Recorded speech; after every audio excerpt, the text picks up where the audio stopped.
Во Струмица е отворено првото здружение за криптовалути во Македонија. The Grid Hunter се здружение основано од група криптоентузијасти кои имаат за цел да ги едуцираат луѓето за неверојатниот потенцијал на криптовалутите и да ги опремат заинтересираните со неопходните алатки и стратегии за успешно тргување. Моментално во светот постојат илјадници и илјадници криптовалути, но ќе ги издвоиме како најактуелни биткоин и етериум. Биткоинот се смета за првата криптовалута и е основана во 2009 година.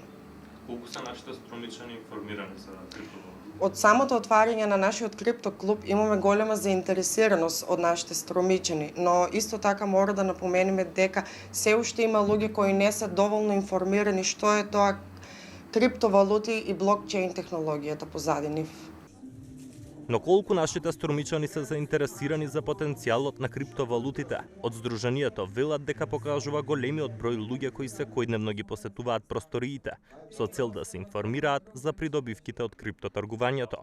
Нашиот клуб е со отворени врати за секој ентузијаст или почетник кој сака да стане дел од криптосветот. Со нашето долгогодишно искуство и знаење спремни сме да помогнеме и да го споделиме и да ги едуцираме сите поединци кои се спремни да дадат чекор напред во криптосферата. Во Македонија се уште не е регулирано тоа, но имаме држави како Хрватска, Дубај, Ел Салвадор, Словенија, каде што е регулирано и криптовалути се исто платежно средство. Од здруженијето додаваат дека со приклучувањето кон заедницата која секојдневно се зголемува на локално и светско ниво, граѓаните ќе имаат можност да се стекнат со потребната експертиза за движење низ динамичниот криптосвет.